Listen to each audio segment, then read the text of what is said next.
Hi guys, welcome to Smart Home Charge.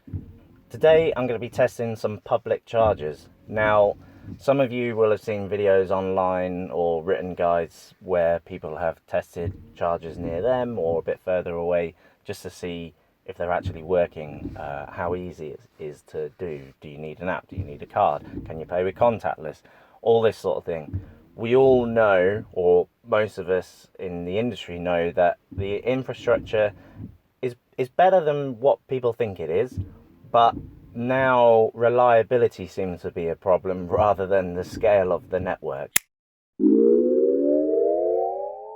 So I'm going to go and have a look at these chargers. There's one just down the road, there's one that's a few miles away, a 22 kilowatt, and there's another one a little bit further, but it's a 50 kilowatt. And I'm just going to see what they're like, where they're located, how easy it is to use. It's not really about how fast I'm actually going to be charging the car. It's more to do with, is the experience any good? Let's find out. Okay, I've made my first big error, which was I didn't download the app for this particular charger. That's such a rookie error. I cannot believe I've actually made it. I downloaded one of the other apps, one of the other chargers I'm going to go and see, but not this one. However, this is a perfect illustration of what could easily happen to someone else. That could easily happen to someone new to EV driving, or if they're in a different part of the country and perhaps there's a charger app or charger station that they've not used before and didn't think to check ahead. But I don't think we should have to be checking ahead all the time. So, you know, this is a good point to make, really. That it just should be easy. I shouldn't need to be downloading an app to charge my car here. Anyway, I'll do that now. Waiting for an email verification. I don't know if I've got enough signal. It's taking some time. Yeah, not the best of starts. And it's frankly a bit embarrassing for someone who tells everyone he knows how great electric cars are, and I think they're great. The car's great. I love this e-Niro so far as well. But you know, we've got to be upfront and honest about some of the challenges. This is one of them, right? No use. I'm not going to put this. I'm not going to blame this on the charger. It's an Alfa Power charger, by the way. I've got signal. I've got 4G, but no emails coming through, and I always have emails coming through. So clearly something's not quite right. So, new plan, go somewhere, find some real signal or Wi-Fi. I might even go home, it's not that far, and get the email, get the verification code, come back, and we'll pretend this never happened, because really I should have prepared better. We have charge, it's working, finally. I had a slight last second hiccup. Plugged the cable into the charger, that was fine, into the car, no problem. It even stopped raining while I was doing it. So all going so well, and then you have a choice of initiating with two chargers at this station, A or B. They're both available while I'm here. Now, I would think A is on the left hand side, the way I'm facing, and B is on the right hand side, which is the side I'm using. No, A is on the right hand side and B is on the left hand side if you're looking at the charger. It's not labelled either, as far as I can tell.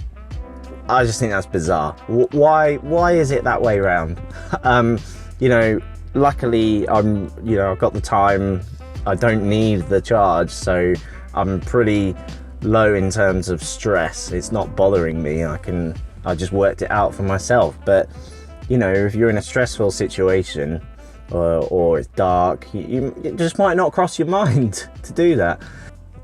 Overall, I'd give the Alfa Power charging station a solid 7 out of 10. There's nothing wrong with the station itself. In fact, all the problems were caused by myself or lack of planning.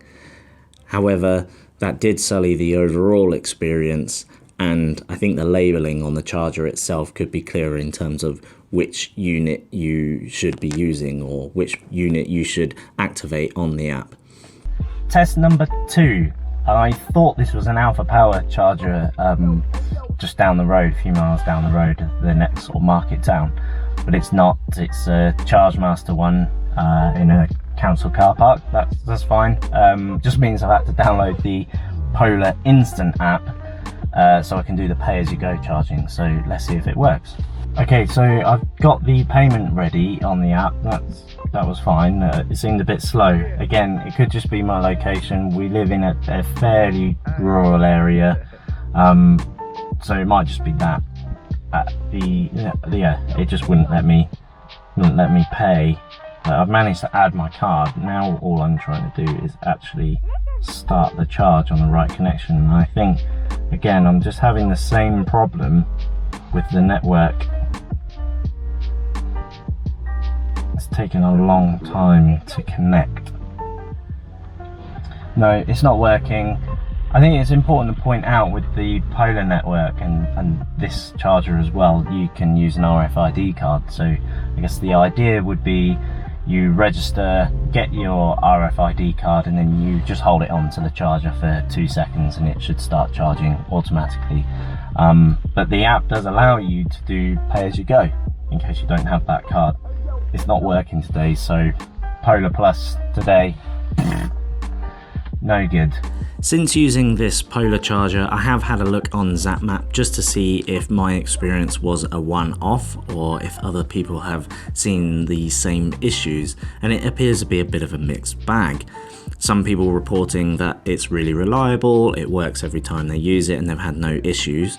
Other people seem to have the same problem that I did, that they can't connect to the charger. Now, it's unclear whether that's to do with the app or the signal in the area or the unit itself. I'm just not sure. So I'm going to have to rate this charger on my personal experience, and I'll say on this occasion it was a 6 out of 10. Everything else was fine up until connecting, and obviously that's the main reason you're there, so that's a big markdown, I'm afraid.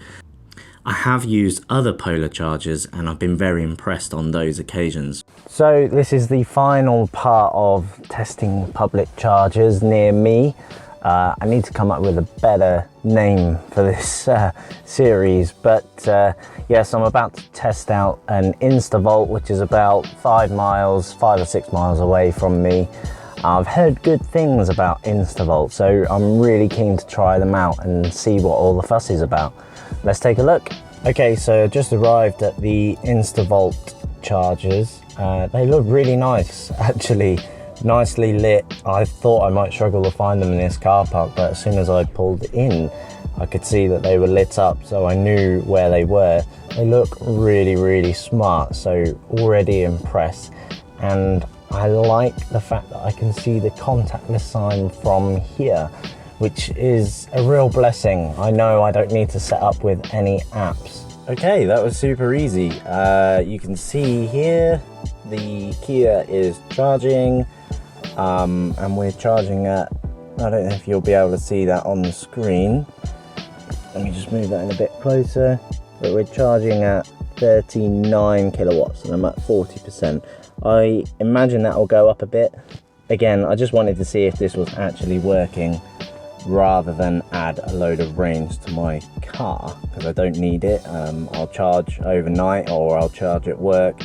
Really, this is just a proof of concept to see these chargers for myself and to see what the fuss was all about with InstaVolts, and I can get it. This is what public charging should be like.